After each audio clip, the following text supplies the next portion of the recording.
Magandang araw ng Biyernes, mga kaahuguha.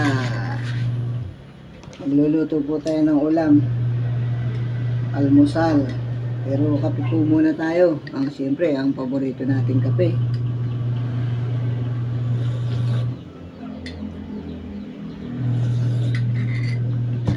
Nakapagprito na po tayo ng isang ulam yan po.